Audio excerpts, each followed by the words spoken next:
So Instagram అంటే ఈ యాక్టింగ్ని maintain చేస్తున్నారు, అలాగే ఇట్లా మోడల్ అని చెప్పారు. ఇన్స్టాగ్రామ్లో కూడా బీభత్సంగా ఫాలోయింగ్, రీల్ పెడితే ఆ 2 మిలియన్ 3 మిలియన్ దాకా పోతుంది వ్యూస్. అయ్యో మీరే రీల్ చూసారు? చూసాను నేను, మీరు ఇన్స్టా ఓపెన్ చేసి చూసాను నేను. ఏంటి ఆ రహస్యం ఏంటి మరి? అట్లా ఏం లేదండి, నాకు అవన్నీ ఆర్గానిక్ ఫాలోవర్స్, ఒక్క పెయిడ్ ఫాలోవర్ లేరు అందులో. ఓకే. నేను ఆల్మోస్ట్ మధ్యలో కొంచెం పర్సనల్ వర్క్ ఉండి ఒక 2-3 మంత్స్ మానేసా, రీల్స్ పోస్ట్లు ఏమి చేయలేదు, యాక్టివే లేదు అసలు ఇన్స్టాగ్రామ్లో. అప్పుడు మహా అంటే ఒక 2-3K తగ్గారు, మళ్ళీ అగైన్ ఒక 10K పెరిగారు. సో నేను డైలీ యాక్టివేషన్లో ఉంటే పెరుగుతారు, అవన్నీ ఆర్గానిక్ ఫాలోవర్స్. ఓకే.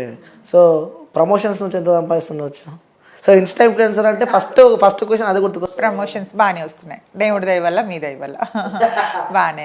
పేమెంట్ ఒకటి 20,000 18,000. అండ్ ఏంటంటే నాకు సర్వీసెస్ ఫ్రీ. ఇప్పుడు నేను ఎక్కడికైనా ఒక సెలూన్కి వెళ్తాను, సెలూన్కి వెళ్ళినట్టు మినిమం 5 to 8K ఈజీగా అవుతుంది, హెయిర్ మనం నెయిల్స్ అవన్నీ చేయించుకుంటే. నాకు ఒక వీడియోతో ఆ మనీ అంత సేవ్ అవుతుంది, ఒక 10,000 15,000 20,000 అట్లా అనమాట.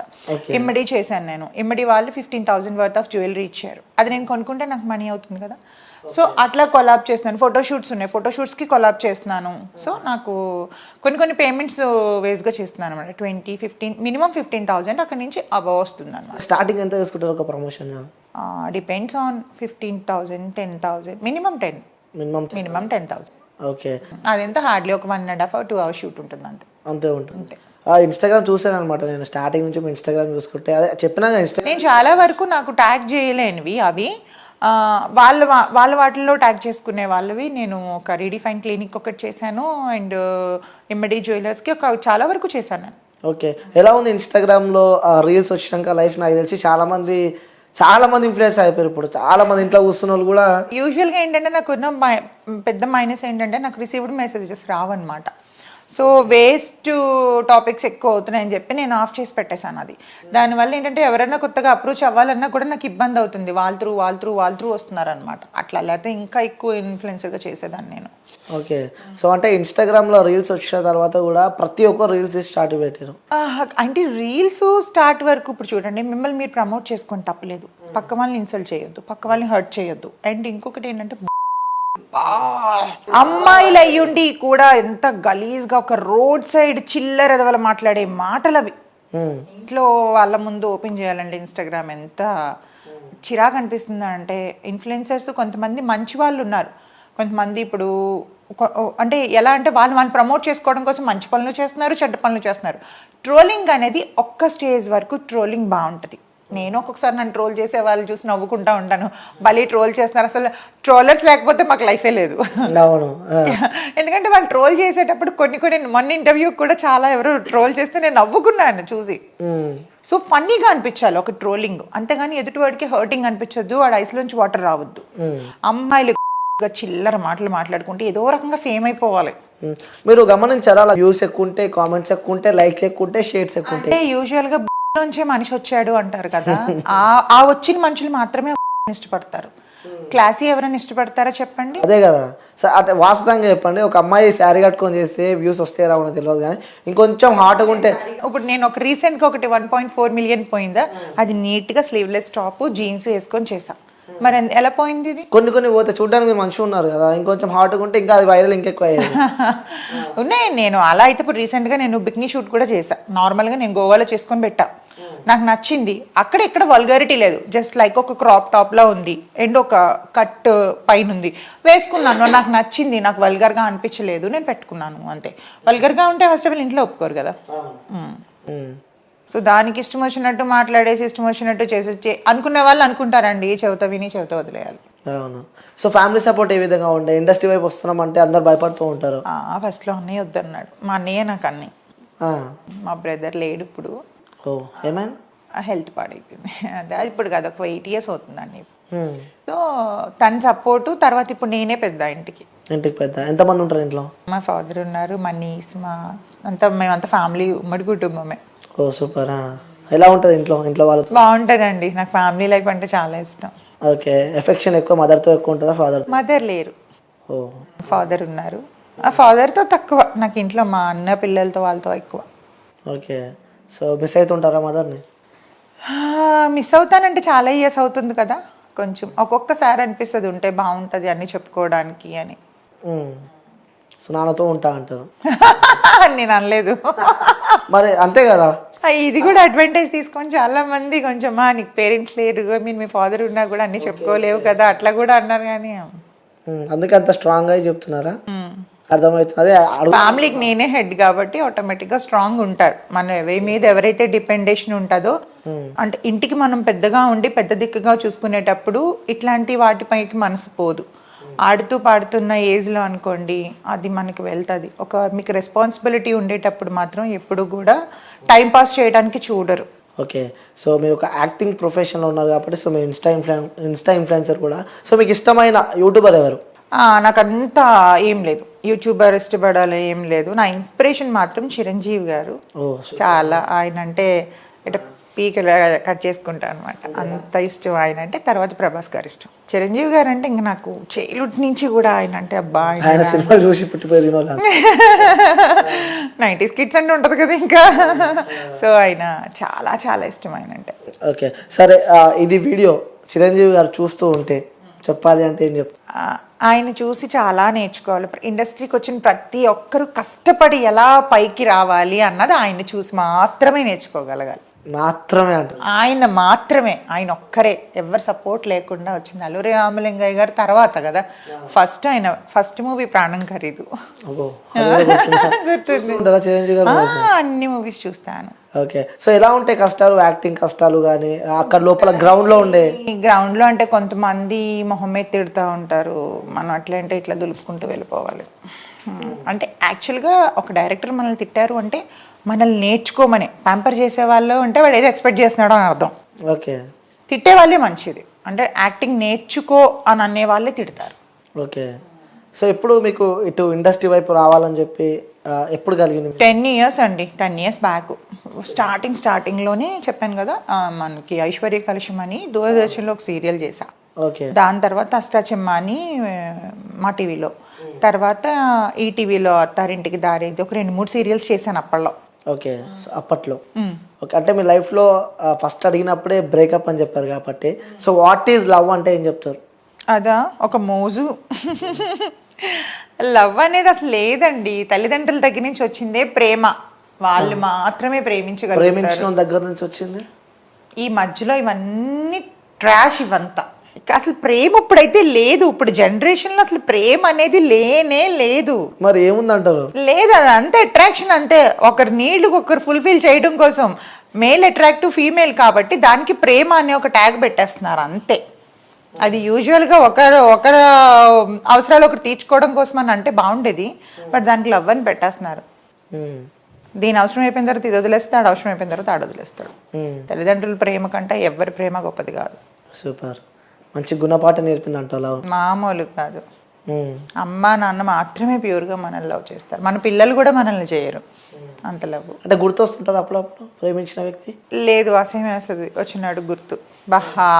పీడలోంచి బయటకు వచ్చానా ఇప్పుడు, నాకు నేను మంచిగా ఉన్నాను.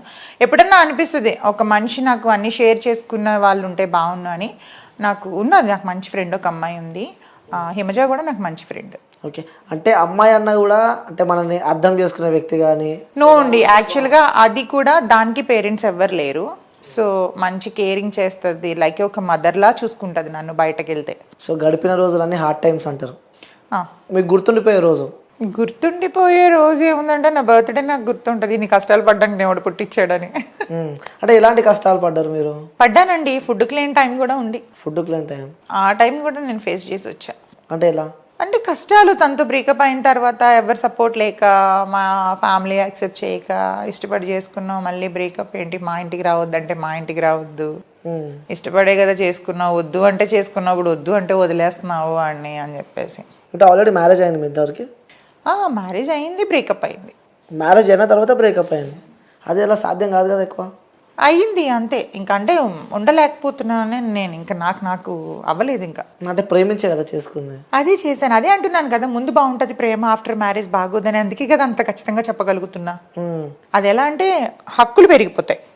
హక్కులు పెరిగిపోయిన తర్వాత ఎలా ఉంటుంది అని అంటే ఒక మాట దగ్గర ఒక మాట పెరిగిపోతా ఉంటది. మనం తగ్గినా అవతలవాడు తగ్గడు. ఏంటంటే చూసి చూసి చూసి ఇప్పుడు చూడండి, ఏదో అంటారు కదా, పిల్లిని కూడా ఒక రూమ్లో పెట్టి కొడితే పుల్ అవుతుంది అని. అలా ఓకే మనిషిని అట్టాగా పట్టుకొని హింసించేస్తుంటే ఎప్పుడు కూడా ఒక బర్డ్ని కానీ మనం ఏదైనా పక్షిని బంధించినంతసేపు బంధించి ఇలా వదిలితే అది తిరిగి వస్తుంది మళ్ళీ మీ మీద ప్రేమ ఉంటే. దాన్ని అలా పట్టి పెట్టేస్తే ఎగిరితే మళ్ళీ రాదు ఇంకా. సేమ్ అలా లైక్ మీ. సో అలా అంటారు. సో లైఫ్లో కష్టాలు చూశారు, బ్రేకప్ అయిపోయింది అంటే ఆ టైంలో మీకు ఏమనిపించలేదు? అదే ఆల్రెడీ మ్యారేజ్ లవ్ చేసి ఇష్టపడి పెళ్లి చేసుకున్నాను. అదే నేనేమనుకున్నానంటే కొన్ని రోజులు ఇంకా ఆలోచించాల్సింది. పరిచయం అయిన 1 yearకి నేను చేసుకున్నా. సో ఇంకొన్ని రోజులు ఆగుంటే కొంచెం రియాలిటీ తెలిసేదేమో అనుకున్నాను. అంటే ఫస్ట్ తన మీరు ప్రపోజ్ చేసింది తనే. యాక్చువల్గా నాకు కొంచెం కైండ్ హార్ట్ ఎక్కువ. ఎవరన్నా నా ముందు బాధపడితే నేను అసలు చూడలేను. అంటే నాకు కూడా చూసుకోకుండా వాళ్ళకి హెల్ప్ చేస్తాను అనమాట. అది ఇష్టపడ్డాడు తను. ఇష్టపడి నన్ను ముంచాడు. ముంచాడంత సంతోషంగా చెప్తున్నారండి. ఎంత గట్టిగా ఎదుర్కొంటే ఇంత గట్టిగా మాట్లాడుతున్నారు. గట్టిగా అని కాదు కానీ మెంటల్గా స్ట్రాంగ్ అయిపోయాను. ఇంకా ఆ హార్డ్ టైమ్స్ ఎట్లుండే? అంటే మీరు ఇద్దరు విడిపోయిన తర్వాత స్టార్టింగ్ డేస్ ఎట్లుండే? స్టార్టింగ్ డేస్ ఉండే లిటరల్గా భయంగా బతికాను, ఏం చేసి వస్తాడు అని భయపడుతూ బతికాను అనమాట ఫస్ట్లో. తర్వాత తనకు మళ్ళీ ఇంకో మ్యారేజ్ చేసేసారు. అప్పుడు హ్యాపీ అన్నమయ్యా అనుకున్నా. ఇంకో మ్యారేజ్ చేసేసుకున్నాను. ఓకే, అంటే ప్రజెంట్ ఉన్న లవ్ అమ్మాయిల లవ్ ట్రూ ఉందంటారు, ఇక్కడ అబ్బాయిల లవ్ ట్రూ ఉంది? ఎవరిలోనే లేదు. ఎవరిలోనే లేరు. ఇది అవసరాలకి చేస్తుంది, ఆడ అవకాశానికి చేస్తున్నాడు. బోత్ రెండింటికి ఆన్సర్ చెప్పేస్తారు. అంటే జెన్యూన్ లవ్ నీడ్స్ అంటే ఇప్పుడు అమ్మాయికి ఎవరైతే ఉన్నారో దానికి మనీ కావాలి, వీడికి దాని ఈక్వల్ సెట్ అంటారు అంతే, ఈక్వల్. ఆ సోషల్ మీడియా వచ్చిన తర్వాత ఇంకా వర్స్ట్ అయిపోయారు అమ్మాయిలు. ఓకే, అబ్బాయిలు అబ్బాయిలు ఏం చేసినా చెల్లుతుంది కదా. అది చిన్నప్పటి నుంచి నాగరికత నుంచి వస్తుంది కదా. ఎవడండి ఈడు మగోడే ఆడవాళ్ళు ఏది చేసినా అంటే అలా అని కొంతమంది అమ్మాయిలు రివెంజ్ పెట్టుకొని కూడా ఇంకా ఇలా తయారైపోయారు. సో అలా గడిచిందంటారు లైఫ్ అంతే. సో మీకు ఇన్స్టాలో చాలా మంది ఫాలోవర్స్ ఉన్నారు. సో సీరియల్ పరంగా చూసిన, మూవీ పరంగా చూసిన అభిమానించే వ్యక్తులు అంటూ మీకు కొంతమంది ఉంటారు. సో వాళ్ళకి చెప్పాలంటే ఏం చెప్తారు? అంటే ఎలా, ఎవరికి థ్యాంక్ఫుల్ చెప్పాలంటే మేము అభిమానించే వ్యక్తులు లైక్ ఫాలోవర్స్ ఉంటారు ఇన్స్టాగ్రామ్ లో. అఫ్ కోర్స్ వాళ్ళు ఫాలో చేసి మంచి కామెంట్స్ పెడితేనే కదా నాకు ఇంకా చేయాలి అన్న ఆలోచన వస్తుంది. మంచి మంచి వీడియోస్ అన్నీ. అండ్ తొందరలో యూట్యూబ్ ఛానల్ కూడా స్టార్ట్ చేద్దామని చూస్తున్నాను మంచి కంటెంట్ తో. Oh super, congratulations. Thank you so much. Okay, అంటే ఇన్స్టాగ్రామ్ లో మీరు రీల్స్ పెడుతూ ఉంటారు, ఆ టైంలో కామెంట్స్ వస్తూ ఉంటాయి చాలా మంది. అంటే కొంచెం నాకు హ్యాపీగా అనిపించే కామెంట్స్ ఉంటుంటాయి. నెగిటివ్ ఎక్కువ వస్తుంటాయి, పాజిటివ్ ఎక్కువ వస్తాయా? పాజిటివ్. ఈ మధ్య పాజిటివ్ ఎక్కువే వస్తున్నాయి. నెగిటివ్ వచ్చిన కామెంట్ ఏదైనా గుర్తుందా మీకు? అమ్మో చాలా వర్స్ట్ గా పెట్టే వాళ్ళు ఉన్నారు. అంటే లైక్ ఉదాహరణకు ఒకసారి. ఉదాహరణ అంటే ఏమో నీ ఇంట్లో వాళ్ళు ఏమనరా నువ్వు అది ఇదని చెప్పి ఎవడెవడో నోటుకొచ్చినట్టు మాట్లాడుతూ ఉంటాడు. కొంతమందికి వల్గర్గా మాట్లాడతారు కింద కామెంట్ బాక్స్లో. కొన్ని డిలీట్ చేసేస్తూ ఉంటా. సో అంటే మీరు ప్రొఫెషనల్ ఉన్నప్పుడు కూడా వాళ్ళ నెంబర్స్ అంటూ కూడా ట్రాన్స్ఫర్ చాలా మంది అడుగుతారు, నేను ఇవ్వను. ఓకే, అంటే నా ఇన్స్టాగ్రామ్ ఒక అబ్బాయి మెయింటైన్ చేసేవాడు ఇంతకు ముందు. ఎవరన్నా మాట్లాడితే తనతో మాట్లాడమనేదాన్ని. అంటే అప్రోచ్ అవ్వాలి అనుకుంటే వాట్ పర్పస్, ఫస్ట్ మీతో మాట్లాడాలంటే రిగార్డింగ్ అని అడుగుతా. అడిగినాక తన నెంబర్ పెడతాను. ఈవెన్ లేకపోతే మా మేనల్లుడి నెంబర్ పెడతా. మా మేనల్లుడి నెంబర్ పెడితే తను మాట్లాడతాడు. కానీ నా నెంబర్ ఎవరికి షేర్ చేయను తొందరగా. అంటే ఎప్పుడైనా వచ్చిన ర్యాండమ్ కాల్స్ కానీ వస్తూ ఉంటాయండి. ర్యాండమ్ కాల్స్ ఎందుకు రావు? ఇన్స్టాగ్రామ్లో నెంబర్ ఎక్కడ నాకు దొరికే ఛాన్సే లేదు కదా నాది. పోనీ మీరు ట్రై చేయండి నా నెంబర్ కోసం. ఇన్స్టాగ్రామ్లో దొరకదు. మెయిల్ కూడా మనసు ఉంటే మార్గం ఉంటుంది అంటారు కదా, అది ఎవరొకరిని పట్టుకోవాలి ఇప్పుడు. ఎందుకంటే సినిమా ఇండస్ట్రీ అనేది చాలా పెద్ద ప్రపంచం. అందులో ఎవరిని అడిగినా చాలా మంది మేనేజర్స్ దగ్గర ఉంటుంది, కో డైరెక్టర్ అసిస్టెంట్స్ దగ్గర ఉంటుంది. నేను చేసే మూవీ టీంలో ఎవరిని పట్టుకున్నా నా నెంబర్ ఉంటుంది. కాస్ట్యూమర్ దగ్గర కూడా మా నెంబర్ ఉంటుంది, మేకప్ మ్యాన్ దగ్గర ఉంటుంది. సో అలా పట్టుకోవచ్చు. అలానే పట్టుకున్నా ఇట్లా అలా ఏం కాదు. అదే అందుకే అడుగుతున్నా, వచ్చా ఎప్పుడైనా ర్యాండమ్ కాల్స్ కానీ? ర్యాండమ్ కాల్స్ రాలేదు, తక్కువ, చాలా తక్కువ. అయినా ఎక్కువ నేను డిస్కస్ చేయను. అంటే నేను అంటే మీకు సంబంధించి ఒక న్యూస్ విన్నా నేను. ఏమని? అన్నోన్ నెంబర్ కాల్ చేశారు మీకు అని చెప్పి, కాల్ చేస్తారని చెప్పి కూడా నేను వచ్చింది. అది ఇన్స్టాగ్రామ్ లో కదా.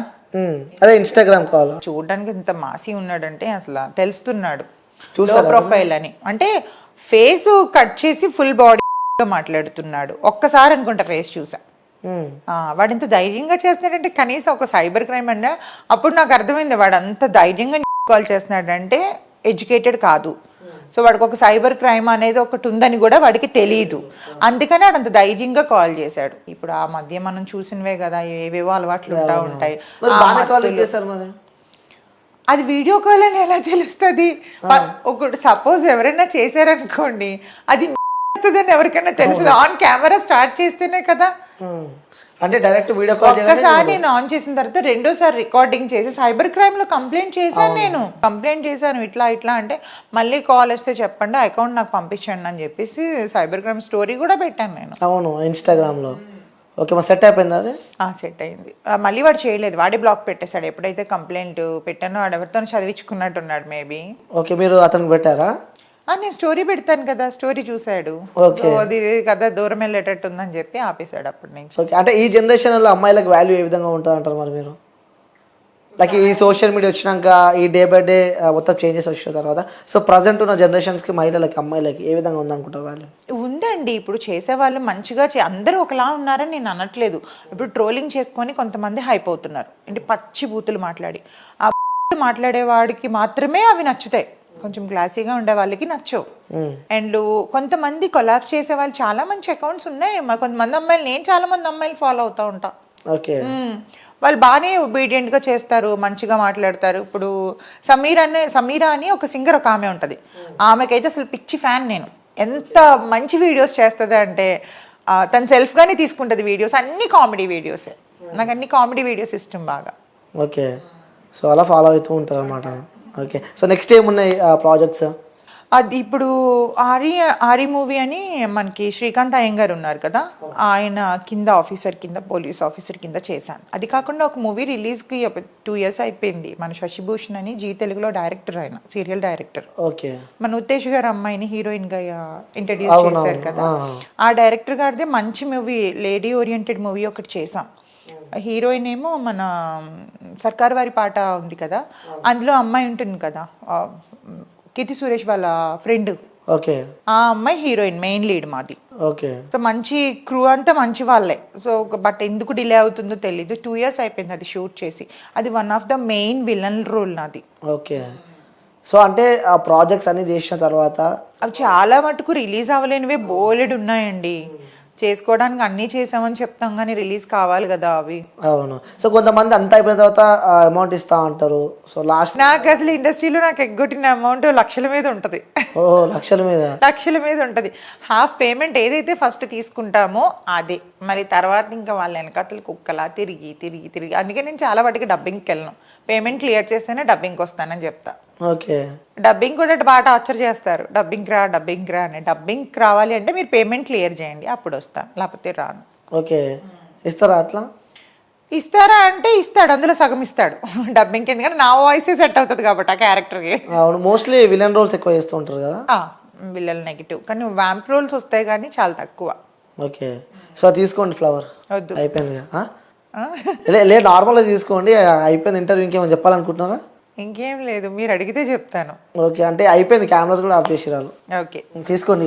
తీసుకోండి, కెమెరాస్ ఆఫ్ చేసినండి. Real cameras off. నా బదులు ఎందుకు చెప్తాను? ఎందుకులేండి, వద్దు, తీసుకోండి. ఫ్లవర్ మాత్రం నేను ఎవరితో, అది చెవులోకి కెమెరాస్ ఆఫ్ చేసి, కెమెరాస్ ఆఫ్ ఉంది కదా మరి తీసుకోవడానికి ఎందుకు? వద్దు, అందుకే ఆఫ్ అయిన తర్వాత ఎందుకు తీసుకోవడం వద్దు. అంటే ఇప్పటిదాకా ఆన్ కెమెరా ఉండే కదా, సో మళ్ళీ మీరు ఏమైనా అనుకుంటున్నారు? ఏం లేదు, అది ఒకటే మాట మనది. ఒక మాటకి స్టిక్ అయితే అది మళ్ళీ లూజ్ అవుతుంది. నన్ను యాక్సెప్ట్ చేస్తున్నట్ట, రిజెక్ట్ చేస్తున్నట్ట చెప్పలేరు. అది న్యూట్రల్ గా పెట్టా.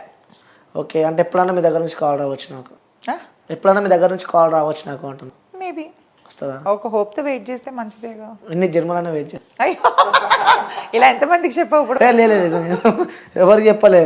ఫస్ట్ టైం కూడా నేను ఫ్లవర్ ఇస్తుంటే కూడా తీసుకుంటలేదు. లేదు, ప్లాస్టిక్ ఫ్లవర్స్ నాకు నచ్చవు. అంటే ఆల్మోస్ట్ ఇష్టం అన్నట్టు అర్థమైపోయింది. ఆన్సర్ తన నోట్ల నుంచి వచ్చింది. ప్లాస్టిక్ ఫ్లవర్ కాబట్టి నేను తీసుకుంటలేను అంటే, ఒరిజినల్ ఫ్లవర్ ఉంటే తీసుకునేది. ఇంతకీ ఆ ఫ్లవర్ నేమ్ ఏంటో తెలుసా మీకు? తెలుసు. ఏంటి చెప్పను. అది తెలీదని చెప్పాలి అప్పుడు. సరే మీరు చెప్పండి చూద్దాం. దాన్ని ఇంగ్లీష్లో ఏమంటారో తెలీదు, తెలుగులో 100 వరాల చెట్టు అని అంటారు. అది నాకు తెలియదు. 100 వరాల పువ్వు అంటారు. అది దేవుళ్ళకి, శివుడికి బాగా ఇష్టం అంటారు. అందుకే నా పార్వతికి ఇస్తున్నా.